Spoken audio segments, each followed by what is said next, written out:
The emergency exit gate must swing in the direction of egress, and the exit pathway must be 36 inches in width and must remain clear at all times. There must be sufficient ambient lighting in the outdoor area to prevent falls. The applicant shall provide a visible and audible fire alarm within the outdoor seating area. The outdoor seating area shall be no larger than 675 square feet in area and shall consist of no more than 8 tables and 32 chairs, the maximum occupancy of 32 people, and the maximum occupancy shall be posted inside the building and within the outdoor seating area. If the double doors on the southwest side of the building serve as a fire exit, the dumpsters must be relocated. Otherwise, they may remain. We have determined that is not a fire exit. The dumpsters must be enclosed and screened from view with solid wood fencing or brick or concrete block walls on 3 sides with a complementary gate on the 4th side by May 1st, 2001. The applicant may establish the conditional uses prior to enclosing the dumpsters, but only if the applicant complies with the other conditions of approval. The details of the dumpster enclosure and the proposed gate, including colors, materials, and location, must be reviewed and approved by planning staff through the architectural review process before it may be constructed. The deck shall be used for outdoor seating, and the outdoor sale, possession, and consumption of alcohol between 12 a.m. and 6 a.m. Shall not be used. The applicant must amend the existing liquor license for the premises to include the outdoor seating area before the conditional uses may be established, and actually their current liquor license includes that outdoor area. All delinquencies associated with this property shall be paid before the conditional uses may be established, and those are actually already paid off. And the applicant must meet all the other requirements of code, and any major changes come back through this process. And prior to creating the new door opening, the applicant shall obtain a building permit. Thank you. At this time, I would like to open the public hearing for item 4A, conditional use permit for 2770 Milwaukee Road. Is there anyone here who would like to speak on item 4A? Is there anyone here who would like to speak on item 4A? Third and final call. Is there anyone here who would like to speak on item 4A, conditional use permit to be allowed at 2770 Milwaukee Road? Seeing no one, I would like to close the public hearing at this time and entertain a motion from council. So motion by Noonan, second by Johns. Council discussion. Councilor DeForest, please. I do have a question for the owners if they are here. Thank you. Thank you for being here to answer our questions. I just wanted to make sure, because from what I understand about the history, there was some usage of the deck before there was a conditional use violation and the deck was being used. And I just wanted to make sure that there was an understanding that the conditions have to be met before that deck is used. I'm especially concerned about the external access from people in the parking lot to that deck, that they don't have to go through the building. I just want to make sure that that's clear, that that condition has to be met before it can be used. Right. Okay, thank you. That really is my major concern and question. Okay. Thanks. Any other questions or comments? Hearing none, there's been motion and second. All those in favor signify by saying aye. Aye. Any opposed? Hearing none, item passes 7-0. Before we go into item 4B, I would like to remind council, thank you, Councilor DeForest, for that question, but I would also like to just remind council if there's a question that we need to be directing it to staff at this particular moment. Once we enter the public hearing discussion, those should go to staff.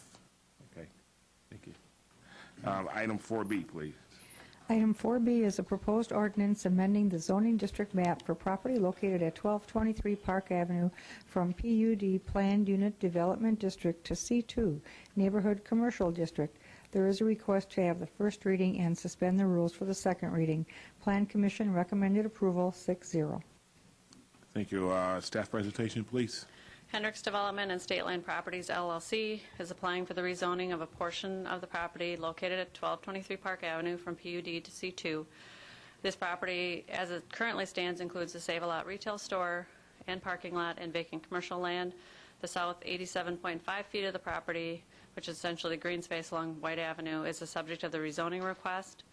On January 4th, 2004, the City Council approved a PUD master land use plan for this property, which included the construction of 2 one-story commercial retail buildings with up to 23,500 square feet of space and consisting of uses permitted in the C2 zoning district. One commercial structure was built, but the other structure was not, and the approved PUD indicates that the second structure was to be located north of the Save-A-Lot building along the east property line. If this zoning change is approved, the property owner intends to commission a certified survey map to create a new parcel on the rezoned property.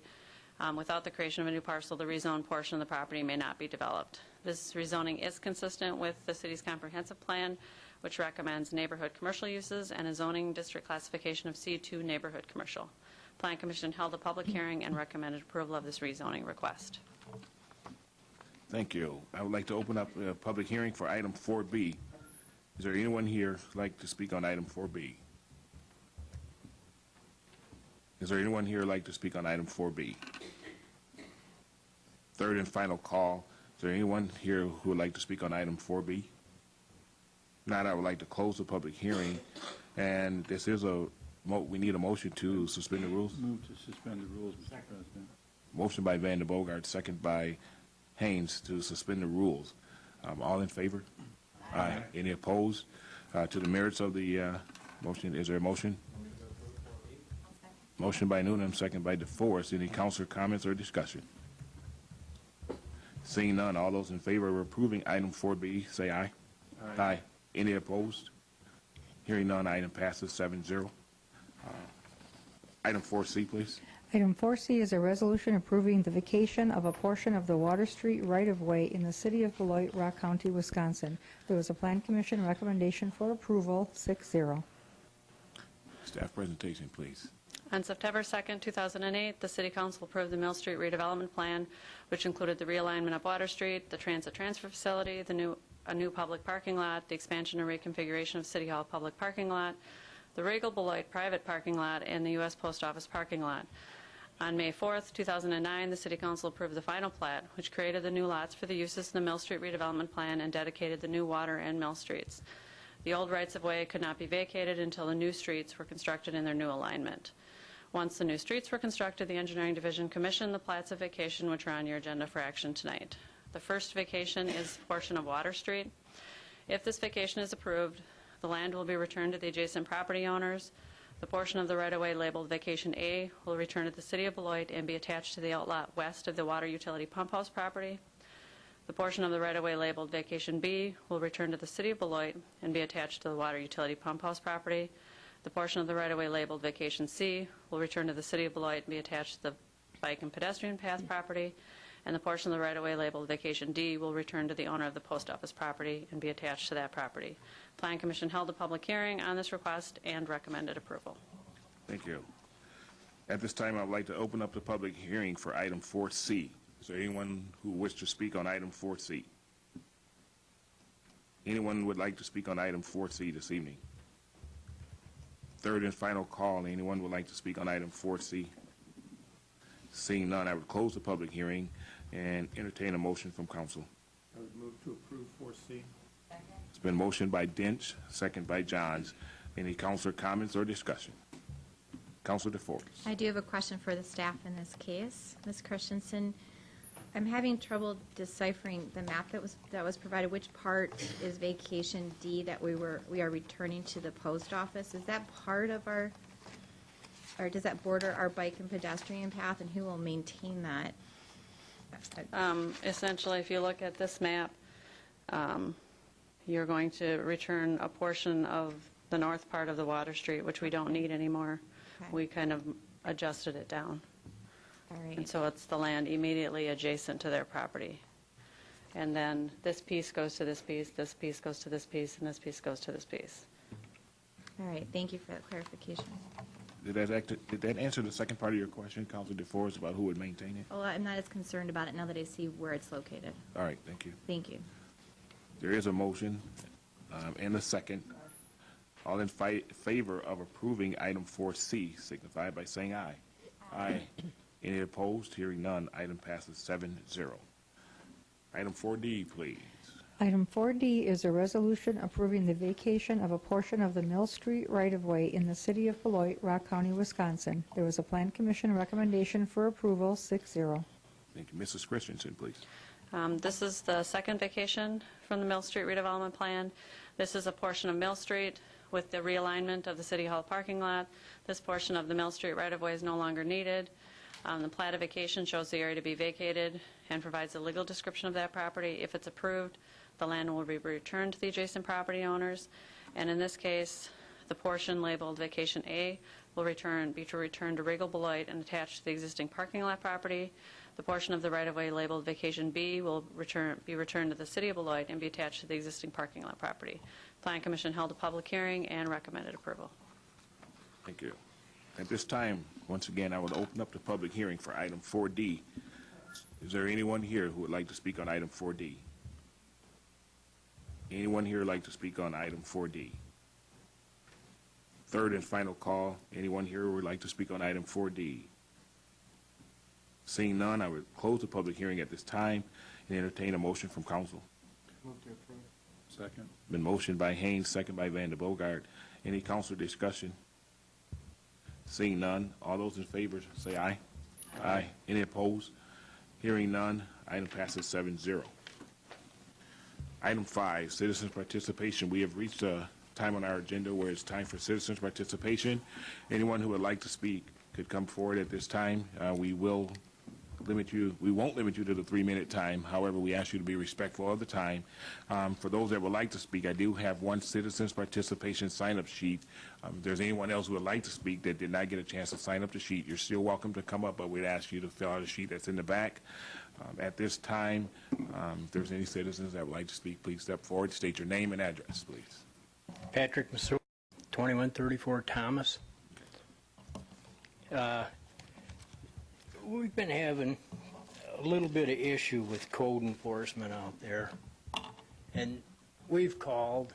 We can't get any real description of what's what, and we'd like to know when things change from rural residential to the big city residential.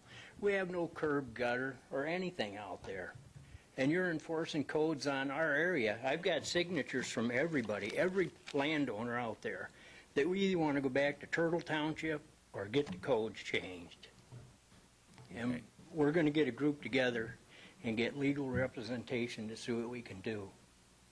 Because that Dee, whoever's doing the code enforcement, she's trespassing, sneaking early morning down people's driveway, taking pictures without even telling somebody she's on their land. Out there, we kind of took care of herself. She'd come on my land in the middle of the night, I'd shoot her if she doesn't tell me who it is. And I'm sure every one of you would. Okay, and I'm going to just, and with all due respect, sir, I appreciate your comments, but we're going to ask not the personal attacks and, the threatening. Okay, well, I'm not her, but Okay, anybody I on understand. my land. I understand you're frustrated, but I would just ask you to stick to the points, and then Okay. what we will do is refer She's to the right telling us we department. can't park where I've parked for over 30 years. She's telling people that they can't do what they've been doing out there forever. We're paying $3 for that runoff. There's no curb gutter. It's running to the field where God's had it run forever. That's unfair money being spent, not unless it's like that uninsured motorist. We're paying for that. Okay. We've called. Nobody will talk to us. We can't get truthful answers, and they keep changing stuff without telling us anything. Okay, what I'm going to suggest then at this time, if I could refer you over to Julie Christensen, she could take your information and she would get back in touch with you to find out what your issues are and what can be done about them. So I would ask that when you're done with your presentation, before you leave, Julie, if you could touch base with them and get their information. I will just give them the card. Yeah, she'll give you a card, and then you guys can give her a call tomorrow, and then she could follow up with you. Would that be okay? Okay? Because usually when people when they come in and speak for citizens' participation, the council really doesn't act on anything. We take the information and refer you to the appropriate department.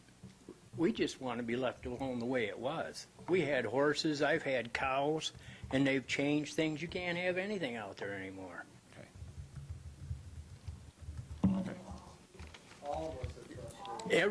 These are all the neighbors. Every signature for every landowner is on this paper. And you're going to give, if you want We're to give the signatures to the city mile clerk. square on the outside of. You're going to get copies because 3 blocks I from want the it back. Okay. Yeah, if you want to give the signatures to the city clerk. Okay. Or if you want to make copies, and We'll you make can copies. also give those to Yep. Ms. Christensen as well, and she can make sure the 'Cause city clerk gets a copy. She shouldn't be going on people's land and snooping. She told me herself that she comes out between 6 and 7 a.m. and she will do whatever means necessary to take photos of what she sees as a violation. Okay. Okay. And I know I keep saying this, but I'm going to I'm not- refer you. I know. I'm just saying. No, I'm going to refer you to Mrs. Christensen because she could explain to you exactly the job responsibilities and what's expected. So I think that would be a better conversation Okay. because you'll get it right from the department itself. Okay. Okay? Because we will organize a little bit better than this, and we'd like to have another Yeah. chance to speak. Nobody would tell us anything, how we could go about what we got to do. Oh, we'll get back to you, or you get in touch with this person. Yeah. We're getting a runaround. Okay. So, thank you for your time. Thank you. So Julie, she'll give you a card, and you guys can be in contact with her.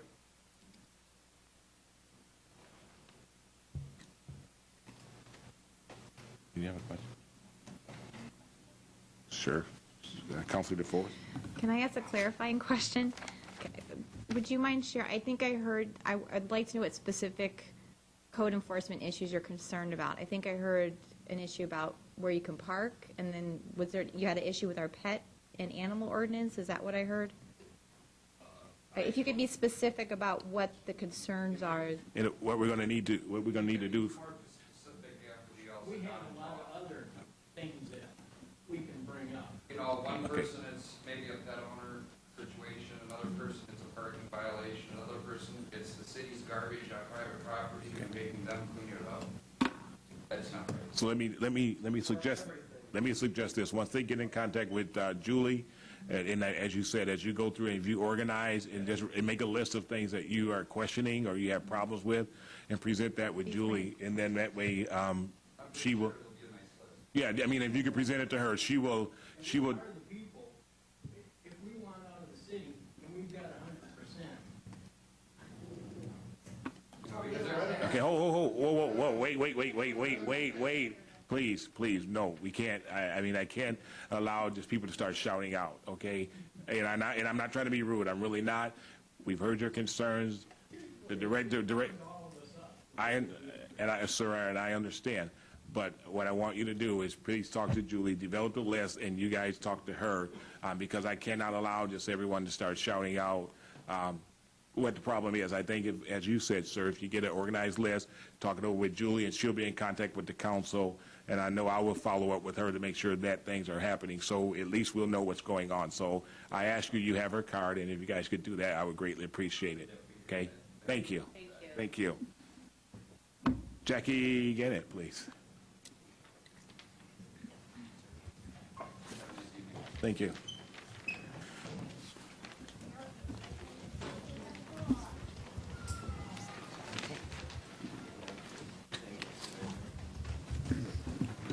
Please state your name and your address. My name is Jackie Jeanette, and my address Jeanette, I'm is sorry.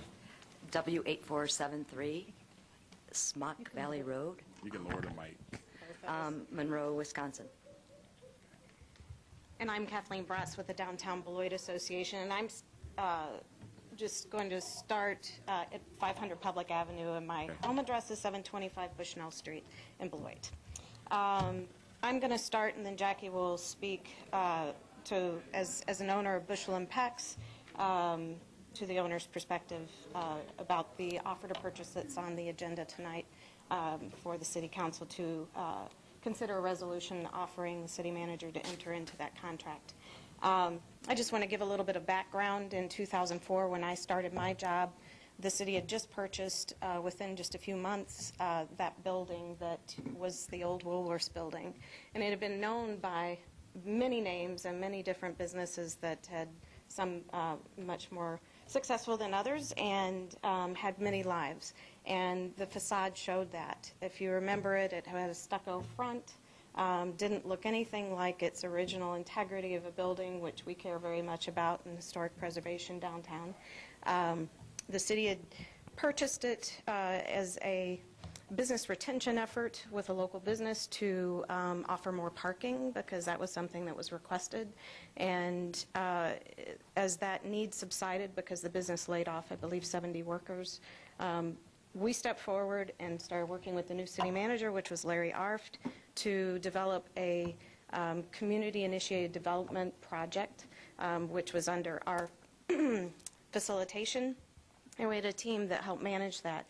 And we worked on it for many years. And as you know, the lease agreement that was signed was in 2008. So this was a very long project.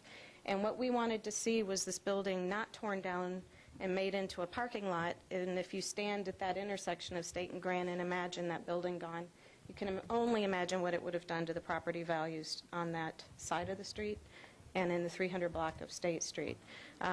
We are obviously very passionate about it, so what we advocated for was the money that would have gone into demolishing a building and creating a parking lot. We wanted that money to be able to stabilize this building, restore the facade, and we wanted it gutted so that it would be a white box so that people could really see the potential.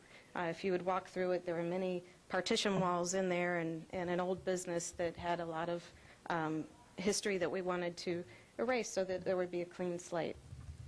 That culminated in restoring the facade to its original integrity, all the way down to the awning, and the new roof was put on. All of the utilities were taken back to service, meaning that there was no HVAC, there was no plumbing, there was no electricity. It was all taken back to service, so those things had to be recreated. An RFP was then sent out that we helped facilitate as well with the city in partnership to everyone. Who wants to come into this building? And we wanted to see the best business model possible. Our idea, its highest use, would be an economic catalyst for the downtown. It would be an anchor for the downtown. And as you guys know, since 2004, we were growing our farmers market. So we had this concurrent concept that was out there that we were really pursuing pretty heavily, which was, should we have a public market? Should we have a co-op? And we were looking at a lot of nonprofit kind of business models that we could look at maybe putting into that building.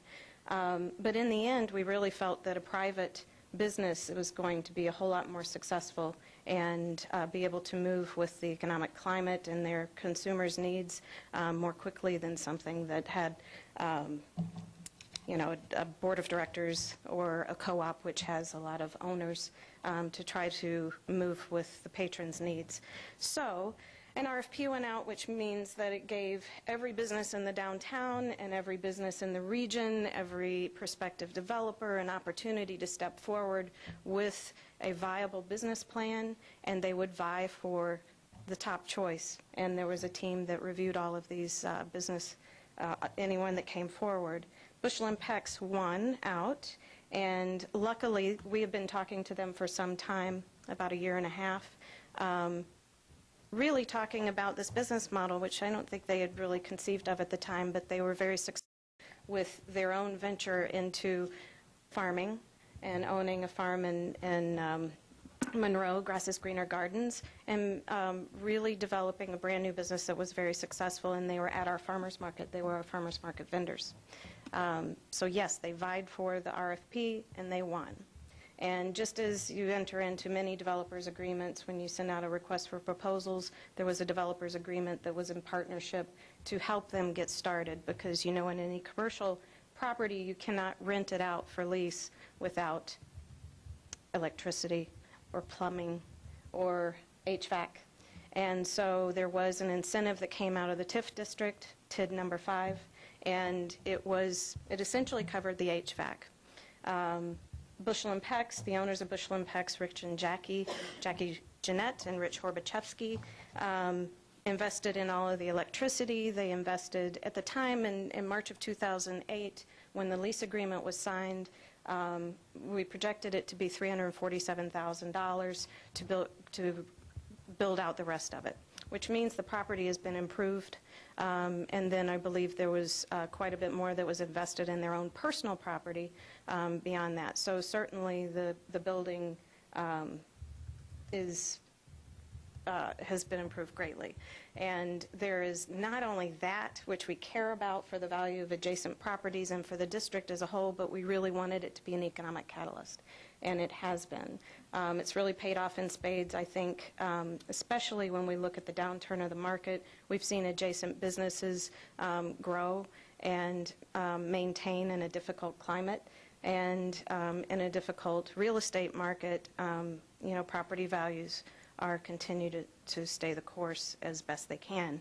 And still in our district, we've grown, as you guys know, you hear me talk about it all the time when you have me in front of you, we've grown property values over our history about 10% a year over the past 22 years, which is pretty good, and we're pretty proud of it. So basically what's happening is that they are exercising part of that lease. It's built into the lease that within 30 months they would be able to purchase the property at $250,000, which is actually what was initially paid when the city purchased it, and then they invested in a lot of the improvements in the interior after the city invested in it as well. And so that 30 months means that in September that option is gone. The lease does continue with another layer of another, it just changes the potential price of the property. So basically what's happening with the offer to purchase, and the reason that it's brought before you, is that it includes a land contract, which is maybe the only surprise out of this.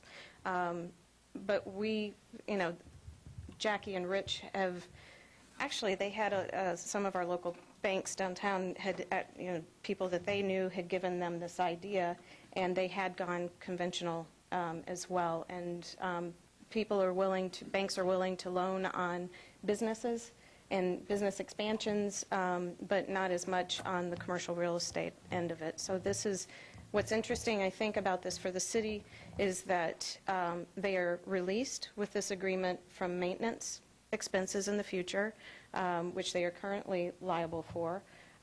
It is then put into Jackie and Rich are then the owners, and they can continue to invest, which is their intent, to invest quite heavily in the upper floors and in the facade on the north side of the building, and to expand their businesses and their business. And I think one of the things that may not be apparent is that they have expanded their business just recently with a commercial processing, food processing license, which means they're able to bring jams and jellies and pickles and things like that, and also help other entrepreneurs bring their products to market. So they've been very progressive in expanding their business model as they've gone along, and they want to continue to invest and be able to do that. So this offer to purchase that's in front of you not only pays the city, and they've gone from 5%, which was before you 2 weeks ago, to 6% to try to bridge that gap and make sure the city is making a bit more on their money here, but also allows them to reinvest. And I hope I haven't overspoken my time. Councilor Levy, I apologize. That's okay. Is there anything you would like to add, Jackie? Yeah, I'll just, can you hear me okay? Yeah. I'll just add a couple of additional points. I think Kathleen covered a lot of it, but I just want to point out that the reason that Rich and I are here in Beloit is because of the community and the people that we've met in the community, the diversity, and the overall future of the community. We really respect that, and that's why we're here, and that's why we plan to stay here for a long time. It is, however, important to us that we own the building, because we need to continue to grow the business and provide some, excuse me, some stability for the business by expanding into the upper floors and being able to build things like additional food processing facilities in the back room, various other things that we want to do with the business. But in order to do that, we feel that it's really important to take ownership of the building as we continue to invest more money in it. When we do invest more money in it, we believe that will benefit the community overall, not just financially to the farmers who provide us with the food that we're going to be processing, but to the nearby businesses who will benefit from increased activity and increased traffic and a lot of other things that are probably obvious. But I just wanted to give some background on that, and also to say that the reason that we are proposing a land contract is because we have looked at other options, and it looks like a safe option for both of us, and also looks like the right thing to do right now for us based on the current financial conditions of not just the market, but our business, and providing some stability for that. So just want to say thank you for your consideration on it. Okay. And I guess I would only add, when I get time to think, this is what happens. I'm sorry. Another thing that I think is important to mention is that Jackie has also filled yet another storefront downtown that used to be occupied by B. Sweeten. It is currently the Little Green Dress, which is a high-end consignment shop. So their commitment to downtown Beloit is considerable, and their commitment to grow has been exciting for us. You also have received a lot of letters of support that people have put in their name to from downtown businesses, adjacent neighbors, restaurants, shops, real estate, commercial and residential, in support of, people that understand the market and have been supportive of this. So I thank you for your time. Thank you.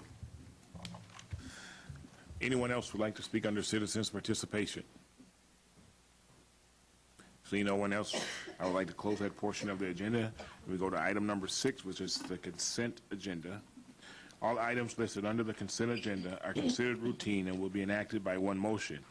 There will be no separate discussion of these items unless a council member so requests, in which event the item will be removed from the general order of business and considered at this point on the agenda. Is there any councilor that would like anything removed from the consent agenda? Councilor DeForest. I'd like to request that item D as in dog be removed, please. The item D. Anyone else like anything removed? Seeing none, the consent agenda will consist of items A, B, C, then E through H. Is there a motion for approval? Motion by Johns. Is there a second? Second by Dench. All in favor, say aye. Aye. Any opposed? Hearing none, that portion of the consent agenda passes. Item D, please. Mr. Botts.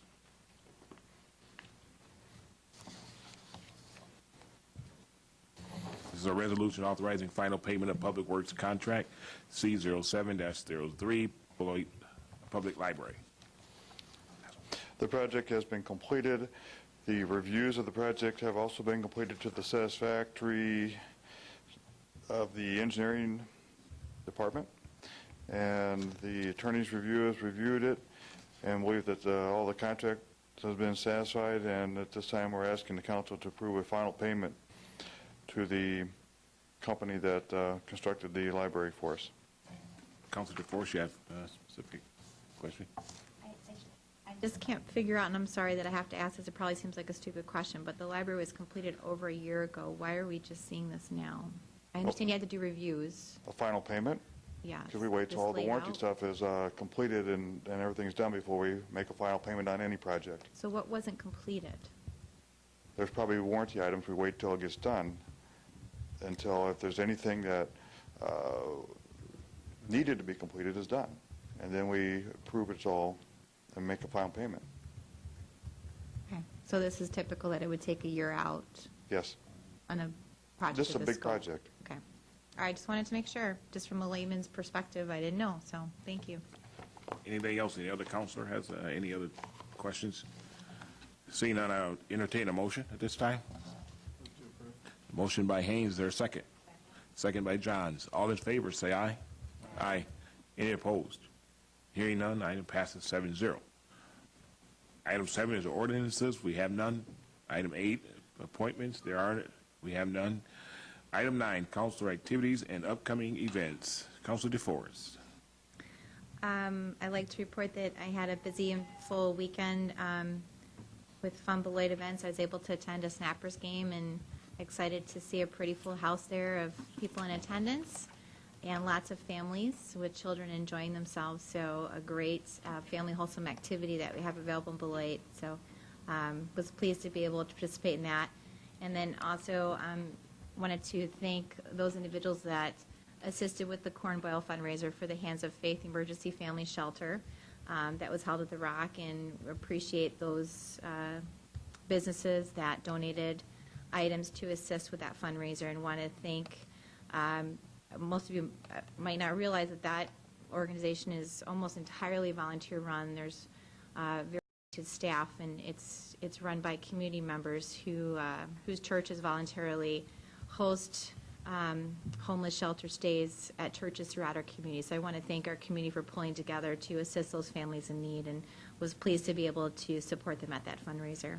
Thank you. Councilor Dench. I don't have anything. Councilor Brandon Bogart.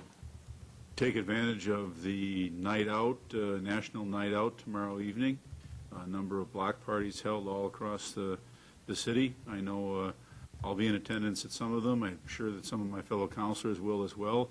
I understand President Levy is riding the fire truck.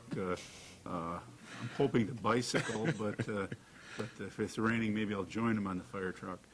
But participate in the block parties if you can. A good chance to meet your neighbors and participate. And also then this weekend, on Friday night, I believe we have the Downtown Business Association street dance, and that's a good chance to get out and enjoy the evening as well. So participate in those two upcoming events.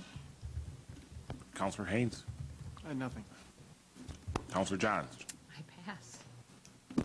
Councilor Nuno. Nothing further.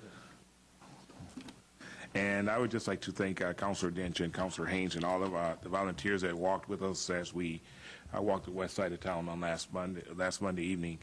Saw a lot of good things once again, and I think we do this mainly not for the publicity and recognition, but to see what's going on out in the Beloit community and see all of the wonderful homes and code enforcement that is being done, and just to have an opportunity to talk to the residents and as I always say, kind of on their turf, you go out and just have a nice conversation, and you get a lot of good response from there. The unfortunate thing about this is, and I know several councilors would like to go along, but we can only have 3 going at a time. So as we look down the road, we might switch up and get other ones involved as well. But I think it's an opportunity that we all should take advantage of any time that we can to go out and just see what's going on in the neighborhood.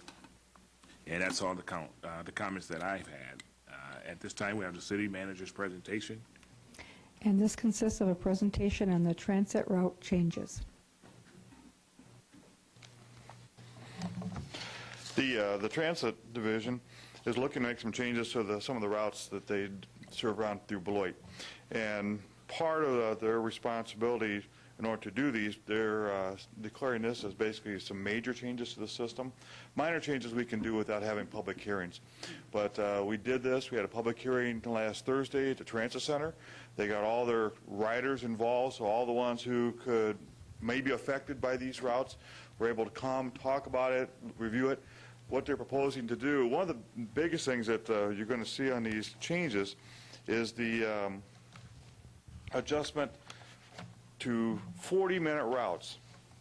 And what that'll do is allow more time on the routes. Right now, which is a bad problem, we're getting a lot more elderly and handicapped riding the buses, so it causes more time at a stop to get wheelchairs on the buses, get them strapped down and go, so it's making our routes tight. And with that, the drivers feel a need to try to speed things along, which is not a good practice. And so we want to expand the routes so they get some more time, and with that, we've been able to actually expand the routes to serve some areas that we don't currently serve and try to get some better service out there. One of the good points of a transit system is to try to serve destination points. And with this, I believe that we've done a nicer job of, the staff, Michelle and her staff have done a real nice job of trying to identify areas where we're underserved. And I believe that these changes they're proposing will do that. And the discussions I believe they've had with people who are on these routes and are affected by it are supportive of it. So let me just point out to you on, this is Route 1.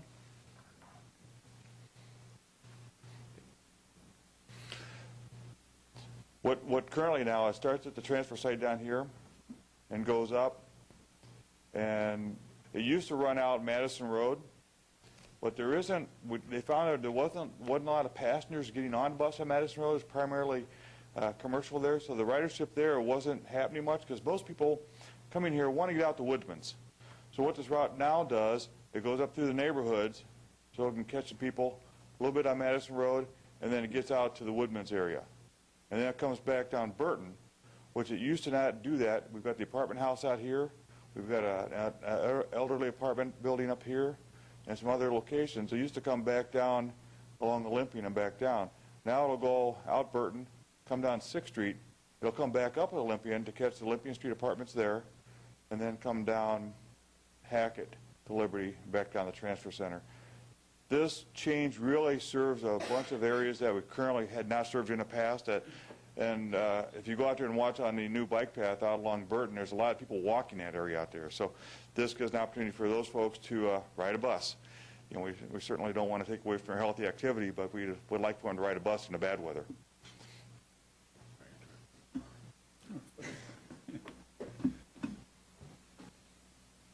Next route is Route 2. The major change with this route is it used to not, this is where it came up to along Whipple and Frederick. It went to McNeil. And now what it'll be able to do is run up to Woodman's and back down. So it adds a Woodman's loop into this. So now we have two buses that will bring people from different parts of town have access into Woodman's. And I'm talking to the passengers. They felt that that was a benefit to get people from this area of town who can now have transportation out to Woodman's and do the shopping and come back down.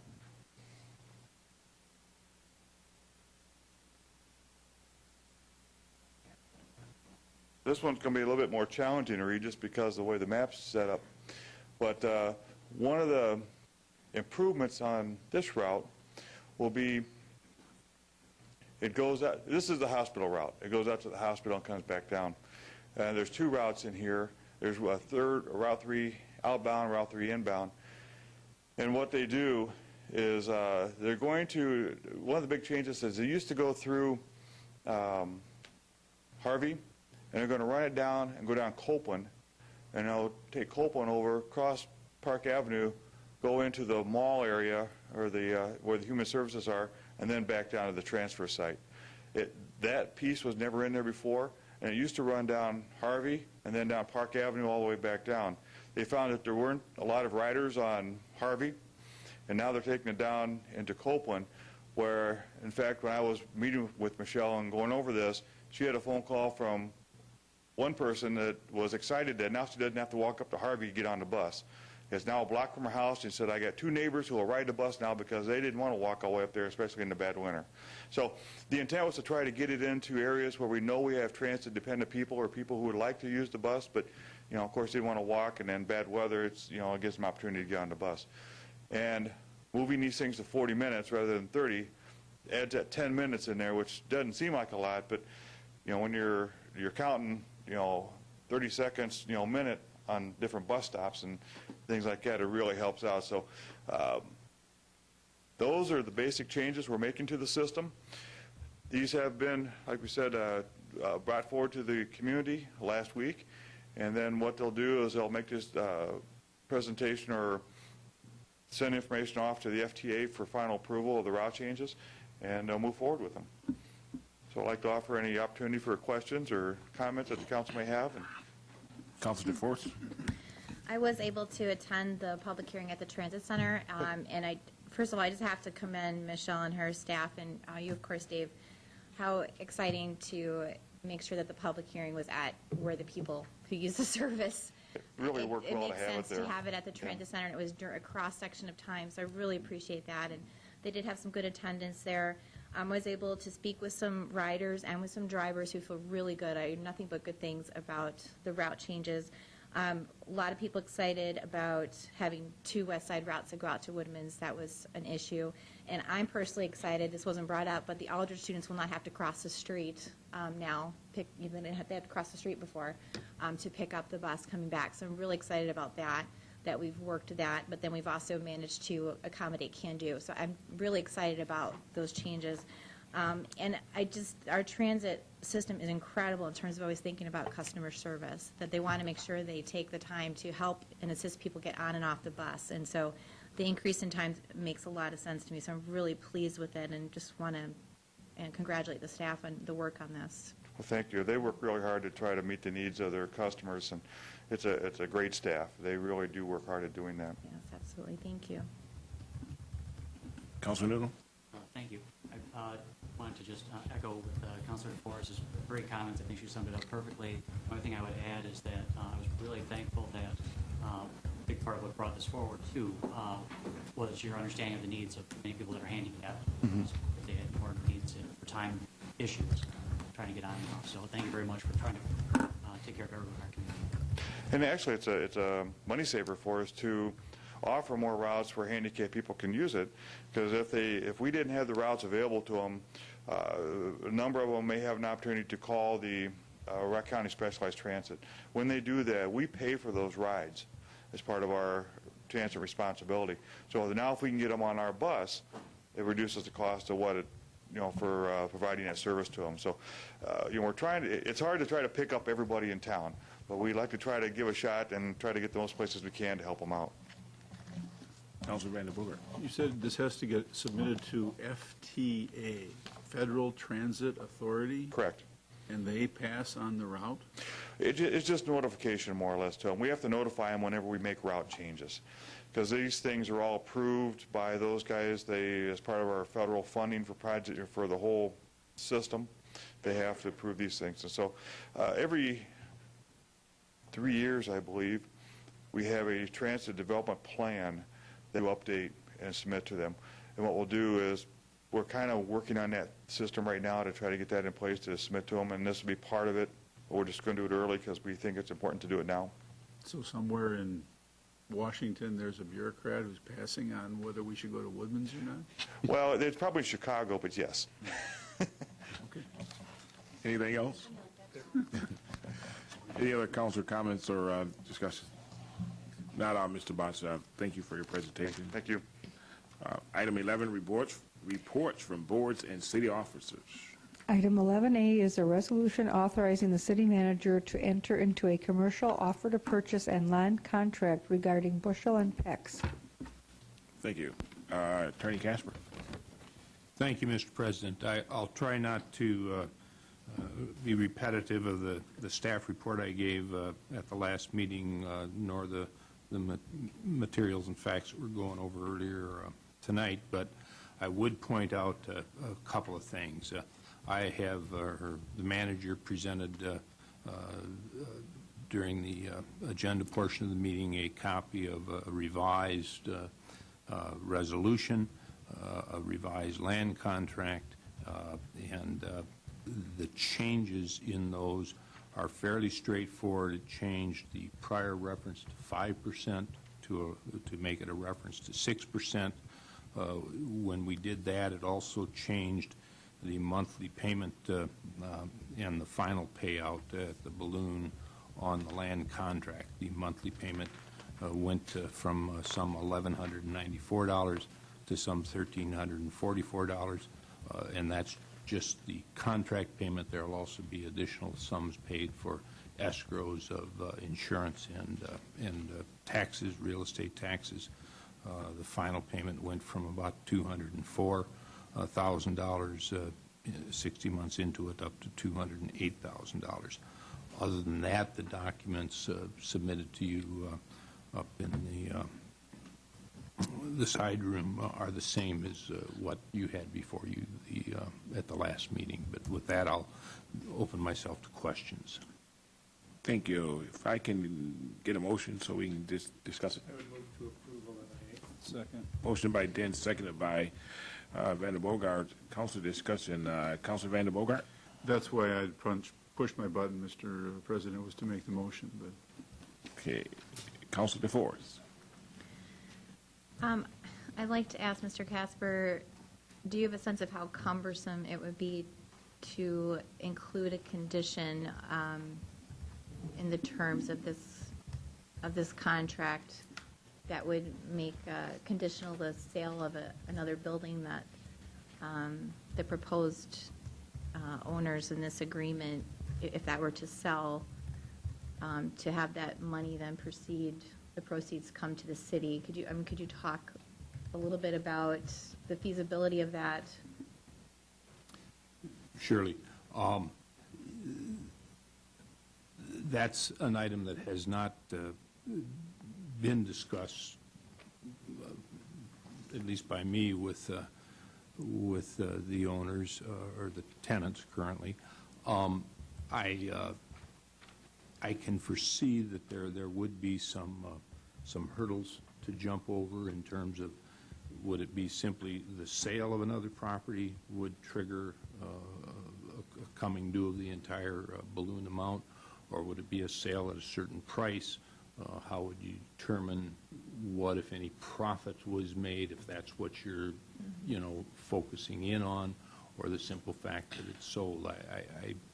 Those discussions haven't been had. I don't know how successful or not they might or might not be. If I could ask a follow-up, because I know the original intent, as far as I understand it, was when we first entered this agreement with the other parties, the original intent was once they were freed up from real estate, from property that they owned in Chicago, that would put them in a position to buy the building. And since that has not sold, that's what's, in a sense, preempting the need to develop this land contract. So I'm just checking about the feasibility of trying to honor the original integrity of the agreement that we made. And so just to make sure I'm understanding, you're saying that has it not been pursued or considered, or do you feel like it would be too difficult to try to navigate? I think it would present some challenges, and I think there's a lot more detail to address in that approach than just simply say, if a certain specific property sells, this is all due. And I don't know how the Ms. Janet and Mr. Hrbakowski feel about that. I haven't discussed it with them. And then just to be clear, this is a 5-year agreement. So in 5 years, we will have the opportunity to renegotiate the terms of this. The first payment, if you approve this, comes due September 1 of this year. The final payment comes due August 1 of 2015, 60 months. So that will give the future council an opportunity to review the conditions of To review, or possibly, I mean, it literally says in August of 2015, the entire outstanding balance has to be paid in full, end of relationship between the parties. It's not unusual to renegotiate these at that type of this stage of proceedings, but there's no guarantees. There's no commitments here on the city's part to renegotiate. That would be entirely up to the consulars sitting at that point in time. All right. Thank you. That's helpful. Any other questions, Councilor DeForest? No, thank you. Thank you. Councilor Noodle. Thank you, Mr. President. I'll follow up to Councilor DeForest's question for Attorney Casper. Would be challenging. Obviously, it has to be part of the negotiations. Would you describe it as unprecedented or unusual in any way? I would describe it as unusual. Prior to coming to this, I've never done that type of thing here at the city. I was in private practice for more years than I care to admit on public TV before coming here, and I had a fairly significant volume of land transactions, including land contracts for a lot of the rural land that was bought and sold up where I was located. I think I have a vague recollection of once or twice that this type of approach might have been done. I think one of them was a little different twist. It was pegged to an anticipated inheritance, but the inheritance was a somewhat known quantity. The probate was in process, and it was keyed to that. So it has been done, though, and it could be done, could be something that could be looked into. I just wanted to say before getting into I have just a couple of questions, but I did get a large number of people I spoke with in the last 2 weeks on the subject, and one thing that I took away that I wanted to make sure to share with the owners especially, and with my counselors and those listening, every single person that I spoke to, every single one, made a point to go over and say numerous times, including myself, that we wish this particular business the very best and hope that they're in Beloit for many, many years and decades. That was the number one thing that literally 100% of the people that I spoke with at least felt. And I believe everyone was sincere and honest and felt that way. So I hope you do feel very welcome, and we are very glad that you're here. That's not the issue. One of the main issues is that though we entered into this original contract that we're now going to alter, one of the great changes, as was alluded to earlier, is that it's altered in that this has a land contract where that was not in the language, that was not offered as one of the options, and that would be setting precedent, as we established at the last city council meeting, for the city to enter into a land contract with a private commercial real estate deal. And so getting to my question with that, question that was brought up numerous times was, reading your letter that we received today, I understand that you did go to a bank outside of Beloit through the entire process, as all businesses go through. And I understand in your letter that you spoke to local bank representatives. But what I'm wondering is did you go through the entire process of trying to get the loan, including P&Ls, personal financial statements, and other classic business 101 requirements for trying to acquire a private loan?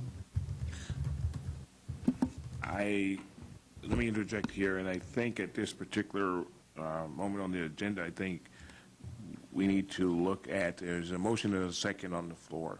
But I think if we have specific questions, we need to direct those to staff at this particular time. Okay, thank you. I'd be happy to. And so what I'll do is I'll finite that, or bring that one in a little bit, and then ask a follow-up on that one. So I guess this would go to City Manager Arf then. In your discussions with them, do we know if they did file an application with local banks in Beloit, and if so, did they get approved?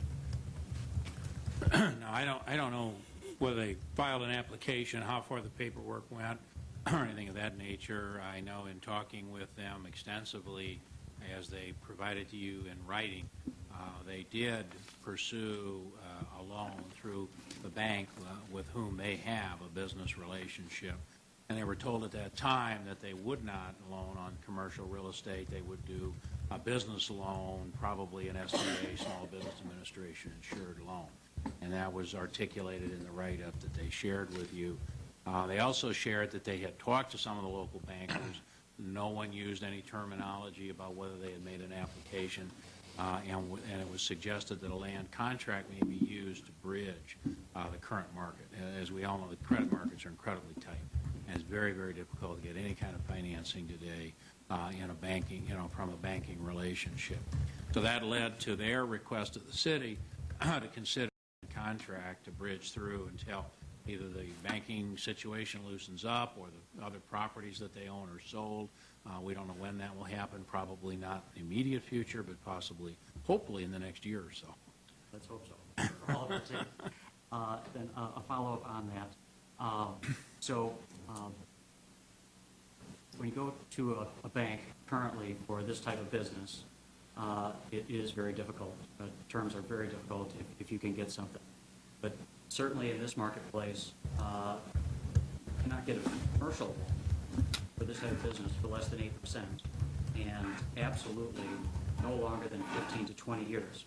Anyone in Beloit that's looked at both commercial loans for business as well as looking at a land contract option knows that the land contract is the second option, because there are penalties somewhat associated with it, if I can use that term loosely, in that normally a land contract, part of the deal is that you pay a higher interest rate than you would going to a traditional bank for a loan. And so I'm going to be making a motion that we increase the interest rate, but I want to get back to my question, which was a follow-up to the previous one. With all that being known, and knowing that terrible national real estate collapse has taken place, the fact that lending banks and other individuals didn't cross all their I's and or cross all their T's and dot all their I's, and did not do all their due diligence, I would like to know, out of protection for the citizens and taxpayers, did we get the very basic things in Business 101? Did we get P&Ls, personal financial statements, personal guarantees, business plans? And if so, who reviewed all of them? No, the answer is no. We got most of that information at the time the lease, which included the purchase option, was entered into. And we did an extensive background check at that time on both of the principals that were developing the business. We also went through the business plan and spent quite a bit of time doing that at that time. But not now. This was viewed by us as, quite frankly, a fairly routine exercise of their purchase option to buy the building. Thank you. I've got just one last question. The overwhelming number of small businesses, the mom and pop type businesses like this one, throughout the entire city of Beloit do not receive any type of incentives. And I'm very glad that we were able to offer them an excellent package to try to bring them in. We're all hopeful that that will help to stimulate upper floor housing and spur more foot traffic in downtown Beloit. One of my main concerns is that we did give them a great step up, but it seems that we are altering agreements and giving them the rest of the staircase now, which concerns me. What would help me is, and now I'm going to get to my point, is that I would like to make a motion that we increase the interest rate to something that would be closer to what you would get, though still well below, and I hope is seen as an incentive, well below what you would get for a land contract. I'd like to make a motion that we change it from 6% to 8%.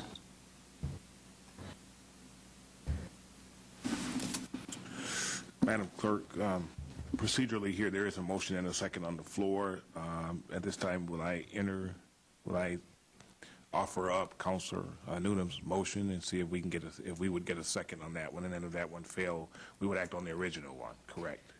If this motion is seconded and passed, then the original resolution would be brought forward with that new interest rate included. Okay. If this motion would fail, then the original resolution stands as it's presented. Okay. So there is, Councilor Noonan has made a motion. Is there a second to his motion? Is there a second to his motion? Hearing no second, that motion would die on the lack of a second. Now to the merits of, to the original motion. That's been motion and second. Approving, I'm authorizing the city manager to enter into a commercial offer to purchase and land contract regarding Bushel and Pex. Councilor DeForest. I'm sorry, this only seems like the only natural point to I guess, make this comment. I'm so grateful that we did lay over this matter so that we could hear from downtown businesses. And I just want to emphasize how important that was in helping me make a decision about this matter. And again, many of them were very supportive of the business and of the owners. But yet I did hear from quite a few concern about the interest rate. I am glad that we have decided to up that a little bit. I think 8% might be a little high, but I guess I just want to take this opportunity to really emphasize how much I appreciated the opportunity to talk to downtown businesses and to hear from them that they did step up and share with us their concerns and feelings about it and their support. And so I just wanted to make that comment if I could at this time. Thank you. Thank you. And I think we all received a lot of positive feedback as well. And I also want to thank the Downtown Association and all the businesses who stepped up and, as you said, Councilor DeForest, let their thoughts be heard, and they're appreciative, and I'm grateful for that as well. The motion has been made and second. All in favor, say aye. Aye. Any opposed? Nay. Passes 6-1. Councilor Noonan voting negative. Thank you. 11B. Item 11B is a resolution authorizing the city manager to enter into a payment plan agreement with Key Government Finance, Inc. for a maintenance contract for city telephone equipment. Thank you. Mr. York, please. Thank you, Mr. President. This resolution, as the clerk indicated, will authorize us to enter into an agreement with Cisco Systems, which is the manufacturer of the city's telephone equipment. We purchased our phone equipment in 2006 from Cisco, and ever since we've had an annual maintenance contract with them to maintain that equipment. And they recently came to us with an offer to convert that to a 5-year agreement rather than an annual agreement. And with that, there's a considerable savings to be realized over what we're currently paying for our annual contract. The price would be $22,735 per year for each year for the 5-year period, and that will actually generate a savings to the city over our current annual cost of about $55,000. And one of the requirements that Cisco has specified in the paperwork that they sent to us is that the council needs to authorize this 5-year agreement with them. So that's the reason we're bringing it to you this evening. Okay. And with that, I'll be glad to answer any questions you may have. Is there a motion to approve item 11B? Motion by DeForest, second by Haynes. Council discussion. Councilor Vander Bogart. One of the axioms you pick up along the way is if it looks or sounds too good to be true, there must be a catch. What might be the catch in this? Why is Cisco giving us this sort of a deal? Well, I didn't actually ask him that specific question. There's also an axiom, you don't look a gift horse in the mouth either. They're not in business to give out gifts. But I think basically they want to lock us in for the 5 years. I was going to say, is technology changing so quickly that they want to lock us in so that we're using adequate I don't think stuff? it's a matter of technology so much as they've got a guaranteed 5-year agreement with the city for that period of time. So. Anything else, Councilor Van Born? No, that's it. Thank you. All right. It's been motioned and second. Any other councilor questions, comments, concerns? Hearing none, all in favor say aye. Aye. Any opposed? Hearing none, passes 7-0. 11C, please. 11C is a preliminary resolution declaring intent to exercise special assessment police powers under Section 660703 Wisconsin statutes for Hawthorne Drive sanitary sewer and water. Mr. Botts, please. This is the first step in identifying a need by a particular assessment area. In this case, it would be Hawthorne Drive, which is off of Schopier Road. We were contacted by a resident on that property whose sanitary septic system has failed. And in researching now, trying to find ways to try to serve public sewer to this site, found that there wasn't any good way. And so we've come up with a way to try to provide public sewer to them. But what has to happen now is that this step by the council authorizes staff to develop the plans and specifications, cost estimates, and the schedules of assessments for this type of improvement. Once that is prepared, the city clerk's office will send out a notice to all the adjacent properties who will be affected by this project, and then we'll have an opportunity to meet with those folks, and then they'll have a public hearing before the council to hear any concerns they may have on the project. That'll all happen depending on how long it takes the plans to get together, but we want to try to meet the needs of this resident, because right now they're currently pumping their septic tanks. And once this happens in a neighborhood, typically it's not too far along before we'll find others who are having septic problems. What we'll do is if given approval, we'll install the sewer system and a water system and actually rebuild the street, because it's all real tight down there. And we'll give an opportunity for people to connect into the sanitary system once they have a failure of their system. We aren't requiring them to connect in immediately. And similar with the water system, something what we did out on East Ridge Road out in those areas out there. But once we levy the special assessment, they'll have to start paying on those assessments, and so they'll start paying off the cost of their improvements. And it'll be spread out over probably a 20-year period, depending on what the assessments come up to be. But what we're asking the council to approve us right now is to actually prepare the preliminary resolution to determine what these costs will be and prepare the plans and specifications for this project. It will come again to you to approve a final resolution before any assessments are made against the properties. Thank you. Is there a motion? Motion by Johns. Is there a second? Second by Haynes. Council discussion. Councilor DeForest. Yes, I do have so for public clarity for those watching at home, what precipitated this was we have a failed septic system, and so by law we are required to provide service, correct, once there's a failed system? Well, they have an option to make improvements to that, but since there's, we want to make sure that we provide public sewer to all the residents of our community. Mm-hmm. And so if we can do that, we will do that. If, sometimes there are places around town that is too far to extend any public sewers to. But this is a perfect location to extend public sewer to these locations. So with that, we're asking that this be done so that there is public sewer there and not having them repair their septic field. But based on their location, I don't think they have another option to fix their septic field because they are adjacent to the creek and high water. The county has changed the rules, or the state has changed the rules on where septic systems can be placed. It'll be very expensive for them to build an engineered system down where they're living right now. Okay, and then I noticed in the staff summary, because the main is unable to extend by gravity, there'll be a pump necessary for each residence. What kind of cost are we talking? I know we were looking at East Ridge amounts. Is this comparable, or are we talking a much greater cost to those individual property owners? It should be in a similar region.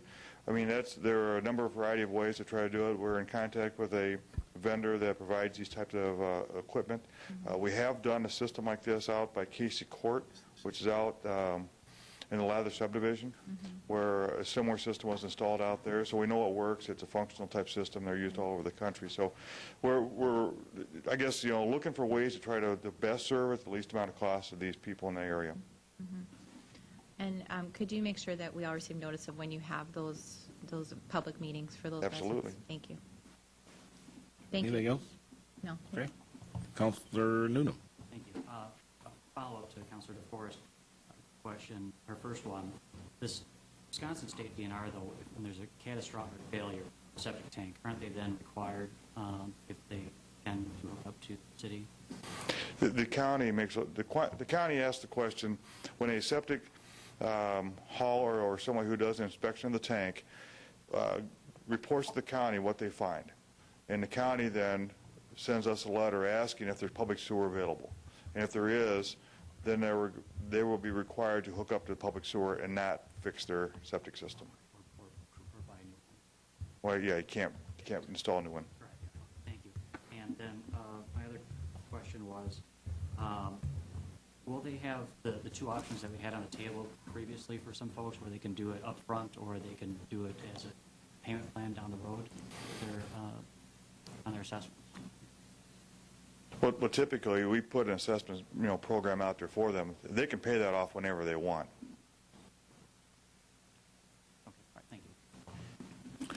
Mr. President, I think Councilor's asking about a formal deferred assessment plan. But it is a deferred plan. It is They make deferred, payments correct. annually. And it just basically, we're financing the cost of the improvement over a period of time. It's been 10 years, typically 10 years. It varies on the cost of the project. Councilor Vandenbogart. This is comes up because these locations are in our, I think the number was our 207 water district enumeration, and if it's available, we have to provide it. It's not the city of Beloit trying to annex or coming into these communities. These are these town islands. Isn't This is currently in the city of Oh, Beloit. it is? Okay. Yes. I missed that point. There are a number of locations around town that are in the city of Beloit that are not served with public sewer or public water. And until we get a failure like this, then this gives the opportunity to provide those services. Okay. Or unless someone petitions to do it. But typically, if you got a working system, you don't want to, put public sewer in just for the sake of doing it. Thank you. Anyone else with any questions? Hearing none, there is a motion. All in favor, say aye. Aye. Any opposed?